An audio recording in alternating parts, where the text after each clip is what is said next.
Where are you in the world right now, my friend? I'm in Los Angeles, California. Beautiful. Now I have spent like kind of the last day or so in a Coldplay haze. And you know when you go and you watch something on YouTube and you get stuck in the vortex and you start reading all the comments and things like that? Yeah. Yeah, I know sometimes that can be precarious, but what I discovered when looking through your fans' comments is there was one thing that kind of kept coming up over and over again, which I thought was really wonderful, is that so many Coldplay fans watching new music especially were saying how happy you made them and that every time they engage with your music, they feel so happy. That must be a pretty bloody brilliant feeling that in 2019 you're still just giving people the best emotion of all. Well, I mean, it is. What I mean, don't you get the same when people are nice about your show?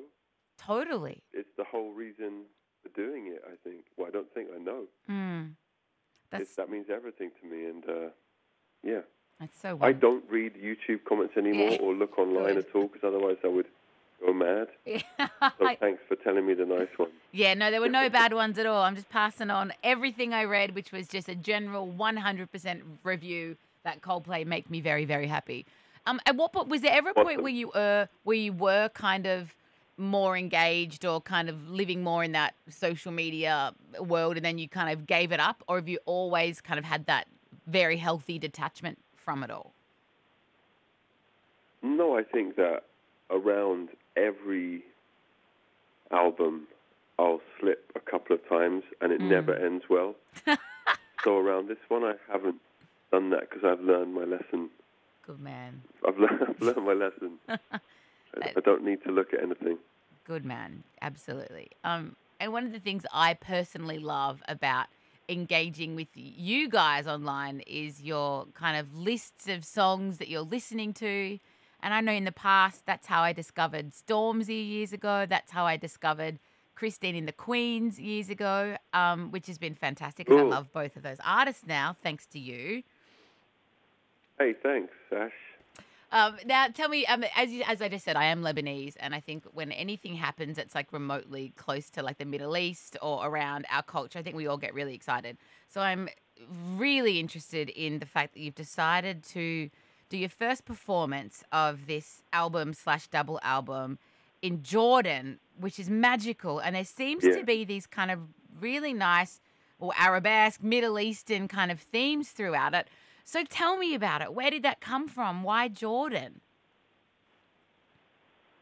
Well, I think that a few of the songs that we've just finished are really informed by thinking about how would our lives be different if we'd been born in Syria or in Mm, Lebanon or in Jordan, and and what are young people going through, or what are people going through in that area of the world, and why is there such fear of you know the Middle East in certain Western countries? And so when we were deciding somewhere to do this YouTube broadcast, we just like, okay, let's go right to um, the middle of things, mm, and Jordan was it. And I think anything that makes us as a band feel like a bit nervous and really excited is a good thing at yeah. this point, and it just felt right. And I've been going to Jerusalem a lot just to learn about the place, and we kept being asked to play in that area of the world, Yeah. and first we were like, let's just go and research it and see what's up.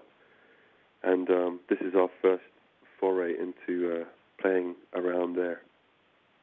I think it's wonderful. I think it's so cool, and I can't wait to watch it. And it kind of speaks to this line in everyday life when you say, how in the world am I going to see you as my brother, not my enemy? Now, this is interesting because I think in so many of these things, we would say it'd be more of a preachy thing, like try and see, everyone as your brother.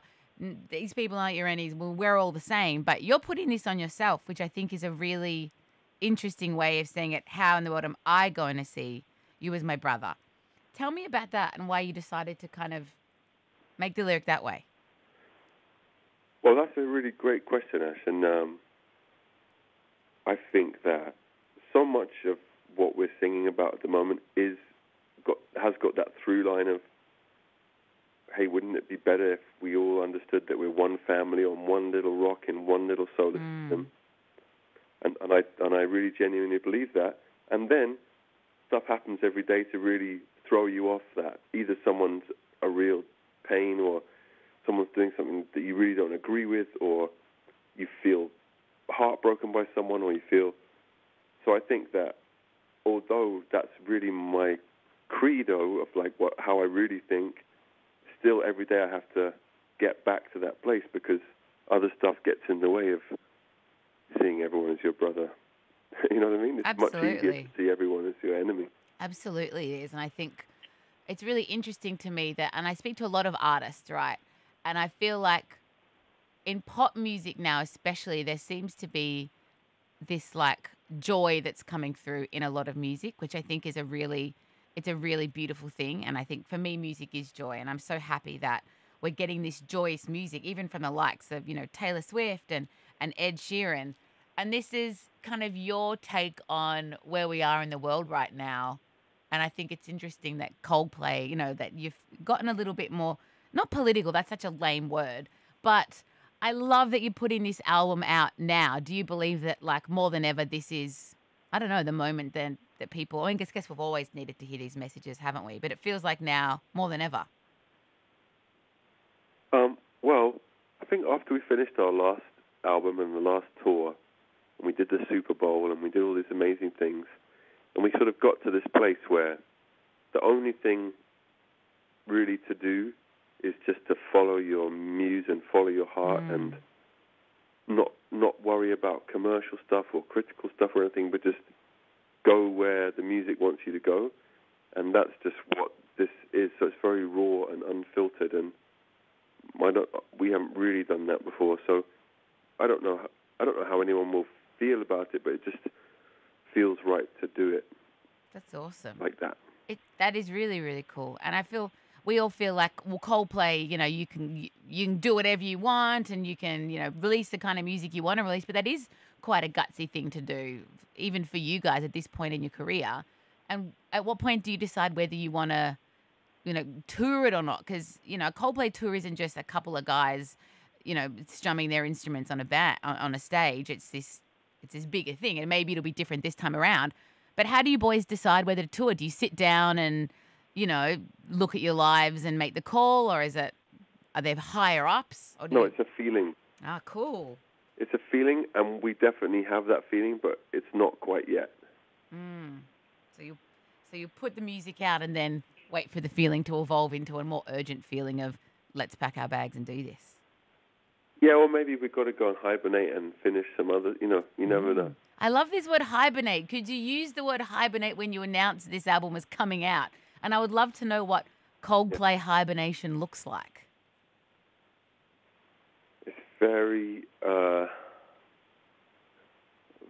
what is it? I don't know what it is.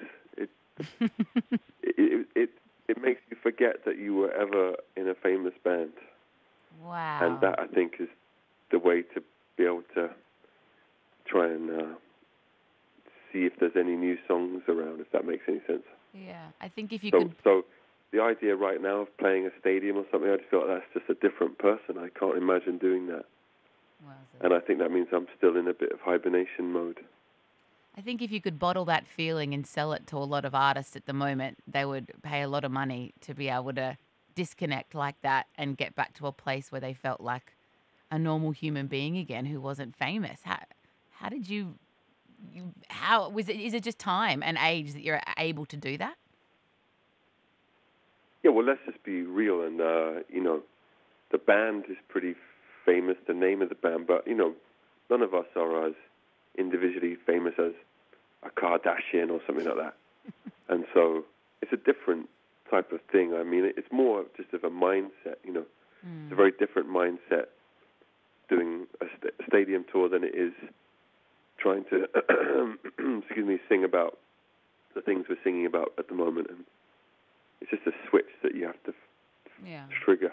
That's beautiful. Well, I'm so glad that we got to chat today, Chris. And on a personal note, I do want to tell you this quickly because I think it's pretty special. You talked about what it would have been like if you were born in Syria or Lebanon. My dad was born in Syria and then grew up in Lebanon and moved out to Australia or escaped pretty much, came here when he was a teenager and worked hard and lived an absolutely incredible life. And today, this day, the 8th of November in Australia, is 18 years since he passed away, and I've been able to live the most incredible life here because of him. So I think it's really interesting that, this is a morning interview and this is the first thing I've done today, and you brought that up. So I reckon the universe is... what was his name? His name was Salem. Okay, well, I'll send him my love. Thank you. Wherever he is right now. That means a lot, Chris. Yeah. Thank you so much.